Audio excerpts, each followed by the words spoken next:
المره اللي فاتت اتكلمنا عن اول سؤال تساله قبل ما تدخل المشروع. النهارده هنسال السؤال الفني اللي بينقذ فلوس المستثمر. الميه بتاعتك هتشيل المشروع ولا لا؟ انا اسلام ابو عطيه، مهندس الزراعه سمك، والنهارده هقول لك خطوه خطوه ازاي تفحص الميه وتقدر تقرر. هنتكلم مع بعض شويه كلام عملي. هل الميه اللي عندك هتشيل المشروع ولا لا؟ طب ليه السؤال ده اهم سؤال؟ لان كل حاجه في المكثف بتعتمد على مصدر الميه. لو البير بتاعك ضعيف الكثافه هتبقى واحده، ولو الملوحه او كيمياء الميه فيها حاجه غلط حتى احسن تصميم عندك هيقع. لو التغير في جوده الميه الموسمي كبير هتلاقي نفسك هتدفع في حلول مكلفه جدا بعدين. يعني قبل ما تبص على الفلوس والمعدات والانشاءات بص على البير الاول. تعالى كده نمشي مع بعض خطوه بخطوه، هديك حاجات هتدخل بيها الموقع وتطلع بيها بقرار واضح امتى تمشي وامتى تكمل. اول حاجه لازم تعمل فحص شفوي اولي. اسال صاحب الارض على الاسئله اللي هقول لك عليها دي. ايه هو عمق البير؟ اخر مره اتجدد فيها؟ هل في ميه سطحيه ولا لا؟ لو قال لك مش عارف خلي ذهنك يتحفظ المعلومات دي كويس جدا. رقم 2 اختبار سعه البئر، البامب تيست. شغل المضخه وشوف فيه كام متر مكعب ميه بيطلع في الساعه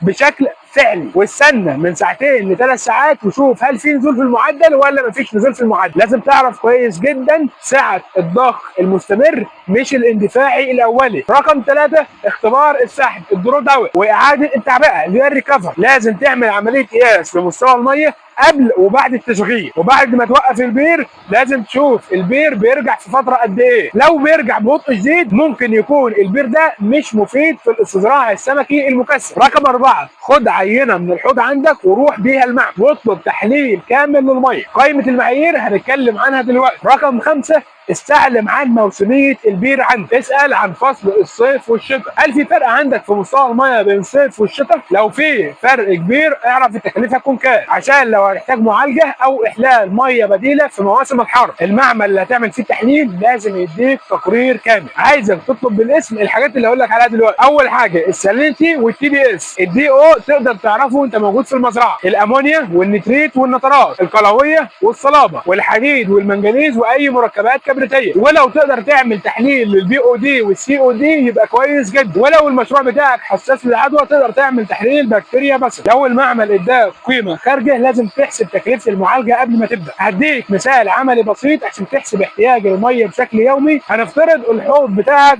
مساحته او حجمه 1000 متر مكعب ميه. خلينا نقول ان الحجم بتاعه 1000 متر مكعب ميه. اول حاجه هنحولها للتر، فهنلاقي ان ال 1000 متر مكعب ميه هيدينا قد ايه؟ هيديني مليون لتر مكعب. دلوقتي انا عندي المزرعه حجمها مليون لتر، عشان اعرف هحسبها ازاي؟ معدل التغيير بشكل يومي ولنقل 10%.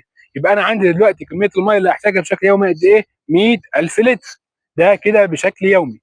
لو انا بغير 10% المعدل ده قليل لكن مناسب لبعض الكثافات. دلوقتي انا هحتاج 100000، هحتاجهم في قد ايه؟ هحتاجهم في 24 ساعه. يبقى نقسم ال 100000 على 24 ساعه هيديني كام؟ هيديني 4166. كده انا هحتاج في الساعه 4166 لتر في خلال الساعه بشكل يومي. ده في كام ساعه؟ في 24 ساعه.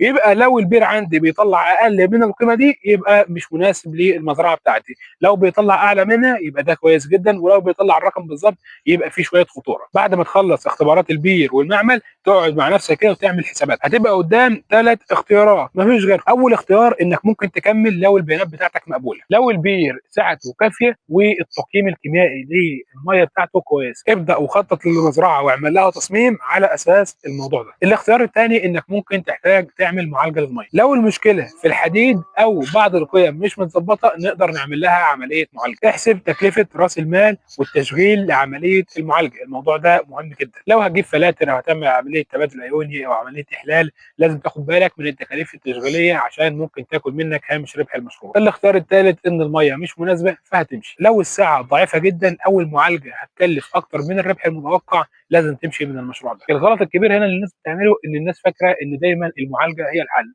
ساعات المعالجه تكلفتها بتكون وتشغيلها بيكون هياكل منك هامش ربح المشروع. احسب تكلفه التشغيل السنويه لان هو ده اللي هيعرفك هتكسب ولا هتخسر. دايما تسال التكلفه الصافيه للمعالجه زائد الطاقه زائد الصيانه هل هتغطيها هوامش ربح المشروع ولا لا؟ لو لا امشي. خلي معاك دايما التشيك ليست تسلمها لاي مستثمر او مدير. هيكون فيها ايه؟ رقم 1 تقرير سعه البئر بعد تشغيله من ساعتين ل3 ساعات. رقم 2 اختبار الريكفري والدرو داون. رقم 3 تحليل معملي كامل. رقم 4 تقرير موسمي للبائع. لو في تقارير ل 12 شهر يبقى كويس جدا. رقم 5 تكلفة المعالجة المبدئية الكابكس أو تكلفة التشغيل السنوية الأوبكس، حساب معدل التبديل اليومي باللتر على الساعة أو بالمتر المكعب على الساعة. رقم 7 خطة طوارئ تشغيل للمزرعة من 24 ساعة ل 48 ساعة في حالة تعطل الكهرباء في المزرعة. لو البند 1 و4 مظبوطين والباقي حسابه منطقي تقدر تكمل، أما لو 1 و2 طلع سلبي فكر تاني. الخلاصة قبل ما تمضي عقد أو تحط فلوس اسأل عن البير وخد عينات واعمل اختبار مضخة حقيقي، واحسب هل احتياج التبديل المية